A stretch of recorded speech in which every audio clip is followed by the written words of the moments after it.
Hola, mi nombre es Vanessa Di Caro, soy médica radióloga del área vascular del Servicio de Diagnóstico por Imágenes y en esta oportunidad vamos a hablar acerca del seguimiento tomográfico del EVAR para una técnica correcta de su estudio.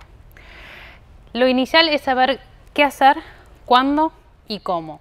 Para ello necesitamos saber que se estudian los pacientes con angiotomografía al mes, a los 3 meses y anualmente. Es decir, que si un paciente se trata con una endoprótesis en el mes de diciembre, deberá realizarse un control en enero, en marzo y en diciembre nuevamente.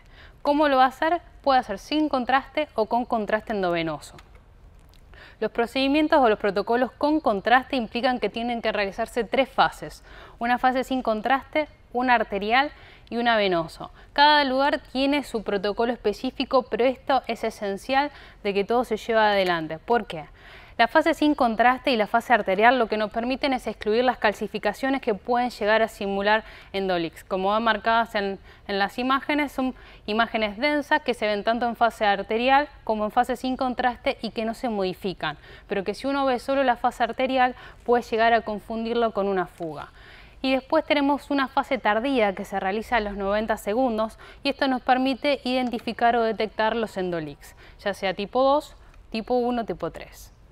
¿Qué es lo que debemos evaluar en toda tomografía? La presencia de migración de la endoprótesis, el tamaño del saco residual, los endolix, la fractura de los stents y los kinking. Particularmente hoy vamos a hablar acerca de los endolix, porque son el talón de Aquiles del tratamiento endovascular de los aneurismas. En el 30-40% de los pacientes durante el procedimiento se los puede llegar a observar y en ellos en un 20 a un 40% durante el seguimiento también están presentes. Estos pueden ser inevitables porque las arterias realizan un flujo retrógrado y eso genera que entre flujo nuevamente al saco, como son los endolix tipo 2, o resultado de una mala selección del paciente o una mala endoprótesis. ¿Cuántos tipos de endolix hay? 5.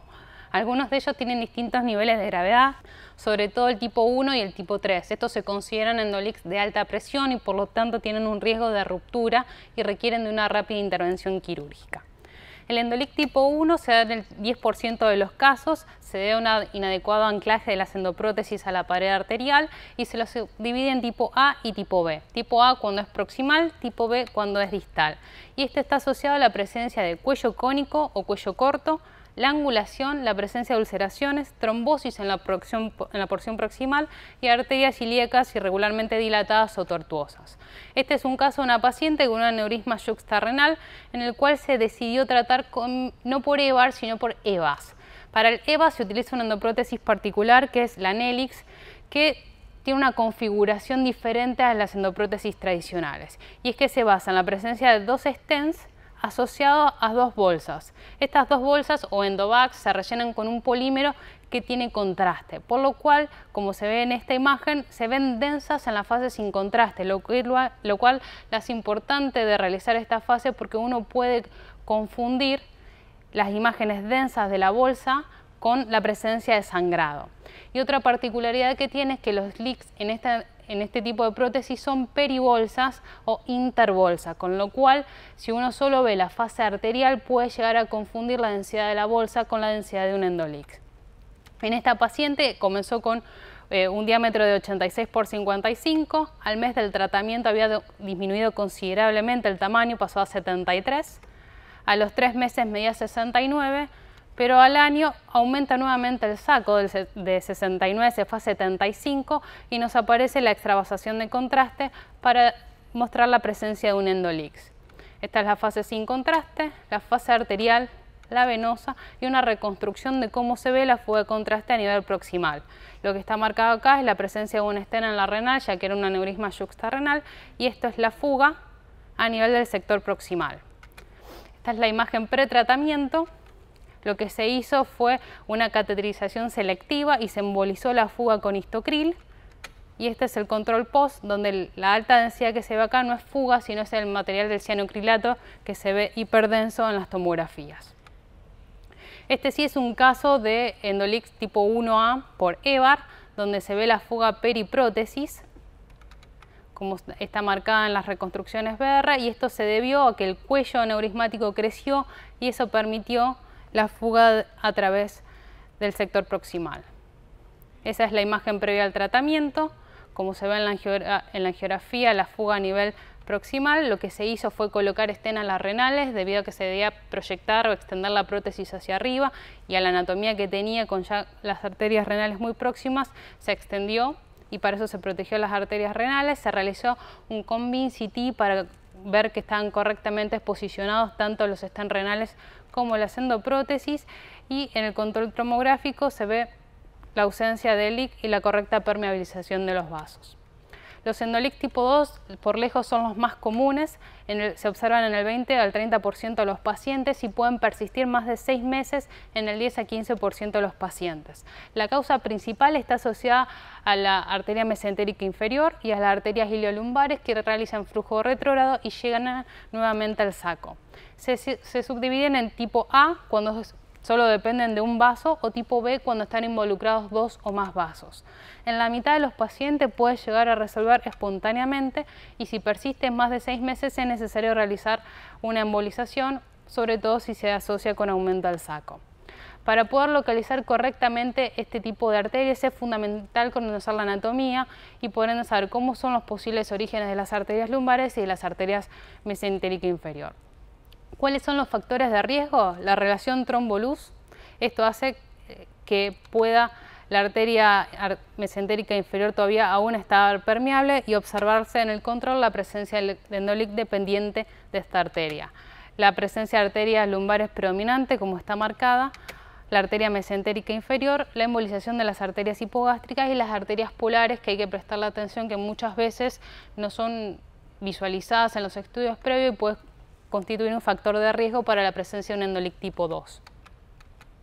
Este es un paciente que al mes del tratamiento presenta endolic tipo 2 dependiente de arterias lumbares y de la arteria mesentérica inferior, y tenía un saco de 49.6. Se decidió no tratar y esperar. A los 3 meses se realiza nueva tomografía, donde se observa que persiste el endolic dependiente de la arteria mesentérica inferior, pero que resolvió el de las arterias lumbares, con un diámetro que está aproximado, 50.7.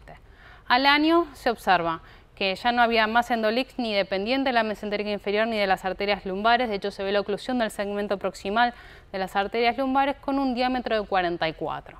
Esto nos indica que no todo paciente con la presencia de un endolic tipo 2 hay que tratarlos, sino que conviene esperar y ver la evolución, porque muchos de ellos resuelven espontáneamente.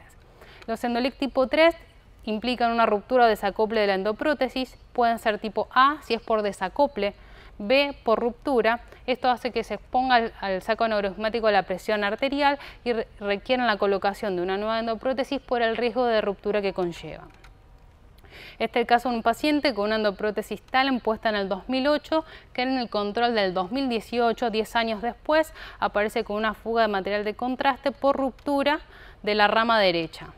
Ahí se ve en la angiografía la fuga de contraste de la rama derecha, se coloca una nueva rama de endoprótesis, y este es el control tomográfico donde no se ve ya más la fuga vista previamente. Los endolic tipo 4 y tipo 5 tienen que ver el tipo 4 con aumento de la porosidad, generalmente son intraprocedimiento y resuelven al retirar la anticoagulación. Y los tipos 5 son por descarte, cuando uno observa que hay crecimiento del saco, endotensión, pero que no ve una causa visible que lo esté ocasionando. ¿Cuál es la otra opción que tienen estos pacientes para estudiarse, sobre todo si tienen insuficiencia renal y no se pueden inyectar? Es realizar una tomografía sin contraste. Nosotros particularmente tenemos un protocolo que es de reconstrucción de aorta abdominal, y lo que hacemos es siempre compararlo con la TC inicial y determinar diámetro y volumetría del saco. Si observamos una disminución del diámetro más una disminución del volumen del 2 o más por ciento, continuamos siguiendo al paciente con una tomografía sin contraste. Caso contrario, si hay aumento del saco y aumento del volumen del 2 o más por ciento, eso le obliga a realizar una tomografía con contraste, porque nos estaría indicando la presencia de un endolic. Este es un ejemplo donde el paciente tiene una tomografía inicial pretratamiento, en la cual medía 84 por 75 con un volumen de 330, se colocó la endoprótesis, se realizó una tomografía sin contraste y vemos que el diámetro es 83 por 72, muy similar al previo, pero que el volumen es de 305, y esto nos hace una disminución del 7,1, con lo cual indica que va evolucionando correctamente y no habría presencia de fugas. ¿Cuáles son las cuestiones que tenemos que tener siempre presente? Una es esta imagen en la que vemos contraste peri-estén. Esto no es un leak. Algunas prótesis, por ejemplo la PowerLink de Endologic, lo que tiene es un cuerpo metálico que está rodeado por tela. Esta tela está solamente fijada en los extremos proximal y distal, lo cual hace que se cree un espacio virtual entre la tela y el cuerpo metálico de la endoprótesis, en la cual puede entrar sangre. Esto es simplemente presencia de tela distendida. Vemos el límite de la tela con el límite del estén. Esto no es una fuga, es un hallazgo normal. Otra de las cuestiones que hay que tener en cuenta es este tipo de endoprótesis, que es la ovation, que está formado por un segmento suprarrenal, que es metálico, un cuerpo, que es de PTF, y las ramas ilíacas que vuelven a ser estén de nitinol. Esto no es un desacople, no es una fuga, es simplemente la configuración normal de la ovation. Y fundamental recordar siempre, en estos casos, el con y sin contraste para no confundir la presencia de estas densidades que están en la fase arterial y en la fase sin contraste y que son calcificaciones intratrombos. Como conclusión debemos recordar que el angio-TC es el método de elección para el seguimiento de los pacientes post-EVAR o post-EVAS, que el protocolo de evaluación debe requerir fase sin contraste arterial y venosa, la venosa a los 3 minutos o 90 segundos, versus una sin contraste si el paciente tiene contraindicación. Conocer las características radiológicas de la prótesis más utilizada es fundamental para no confundir características normales con patológicas, reconocer las características imagenológicas de las complicaciones del manejo endovascular, la presencia de ruptura, migración, kinking, endolix, crecimiento del saco. Y sobre los endolix es imprescindible identificar y clasificarlos porque el tipo 1 y el tipo 3 requieren resolución inmediata por la alta presión y el riesgo de ruptura. Muchas gracias.